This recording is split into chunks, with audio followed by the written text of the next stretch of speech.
പല്ലുവേദനക്ക് ഓതേണ്ട ആയത്ത് ഏതാന്ന് വെച്ചാൽ, പല്ലുവേദനക്ക് അങ്ങനെ ഒരു ആയത്ത് ഖുർആനിലുണ്ടോ? നമ്മൾ ഇതുവരെ കേട്ടില്ലല്ലോ, മദ്രസ ഒന്നും പഠിച്ചിട്ടില്ലല്ലോ. നിങ്ങൾ എന്തെന്നാണ് ഈ പറയുന്നത്?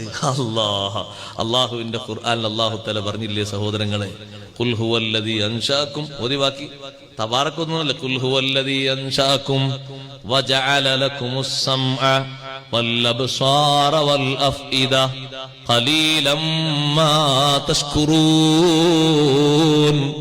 പല്ലുവേദനയുള്ളയിടത്ത് വിരല് വെച്ച് 7 പ്രാവശ്യം ഈ ആയത്ത് ഓതിയാല് പല്ലുവേദനക്ക് ശമനമുണ്ടാകുമെന്ന് പഠിപ്പിച്ചത് സയ്യിദുനാ മുഹമ്മദുർ റസൂലുള്ളാഹി സ്വല്ലല്ലാഹു അലൈഹി വസല്ലം തങ്ങളാ പഠിപ്പിച്ചത്. ഇമാം ജലാലുദ്ദീൻ സുയൂത്തി റഹ്മത്തുള്ളാഹി അലൈഹി രേഖപ്പെടുത്തിയത് കാണാം. ഇമാം ഖുർത്തുബി റഹ്മത്തുള്ളാഹി അലൈഹി രേഖപ്പെടുത്തിയത് കാണാം.